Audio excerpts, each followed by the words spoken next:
আসসালামু আলাইকুম বন্ধুরা, আশা করি আপনারা সবাই ভালো আছেন এবং সুস্থ আছেন। নতুন এলসির দাম কত? ইয়ামাহা R15M ইন্দোনেশিয়ান ভার্সন বাইকটি নতুন এলসির দাম কত চলতেছে সেটা আজকের ভিডিওতে বলে দিব। এটা হচ্ছে ব্ল্যাক ইন্দোনেশিয়ান R15M। দেখতেই পারতেছেন সামনের লুকসগুলো আপনার ব্ল্যাক করা হয়েছে এবং পিলিয়ন সিটের সাইড কিটগুলো আপনার ব্ল্যাক করা হয়েছে। আগেরটা ছিল সিলভার কালার আর এখনটা হচ্ছে ব্ল্যাক কালার। তো যারা নিতে চান বর্তমান বাজার মূল্য কত চলতেছে সেটা আজকের ভিডিওতে বলে দিচ্ছি।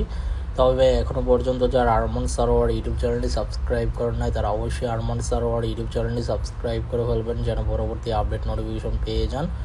ইয়ামাহা R15M ইন্দোনেশিয়ান ভার্সন বাইকটির বিল্ড কোয়ালিটি পারফরমেন্স কতটা ভালো সেটা আপনারা সবাই কম বেশ জানেন এবং টায়ার সেকশন, ব্রেক ওয়েট, তারপর হচ্ছে আপনার কিটগুলা এবং হ্যান্ডেল বার কতটা প্রিমিয়াম কোয়ালিটি সেটা আপনারা সবাই জানেন।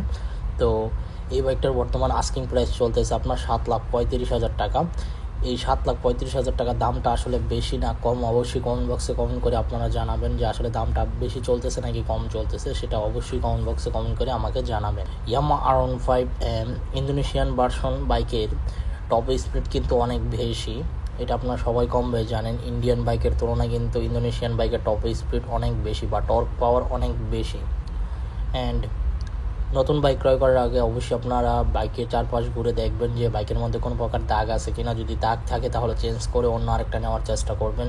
পাশাপাশি 2000 কিলোমিটার পর্যন্ত আপনার ব্রেকিং পিরিয়ড মেনটেন করবেন। 4-5 RPM-এ উঠিয়ে চালাবেন, এর বেশি উঠিয়ে চালাবেন না, তাহলে আপনার বাইকের পারফরমেন্স লং লাস্টিং পাবেন।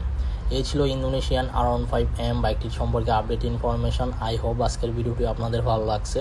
যদি আজকের ভিডিওটি ভালো লেগে থাকে তাহলে অবশ্যই লাইক বাটনে একটি লাইক দিয়ে দিবেন। দেখা হবে ইনশাল্লাহ পরবর্তী ভিডিওতে। সবাইকে অসংখ্য ধন্যবাদ ভিডিওটি প্রথম থেকে শেষ পর্যন্ত দেখার জন্য এবং আমাকে এইভাবে সাপোর্ট করার জন্য। আল্লাহ হাফেজ।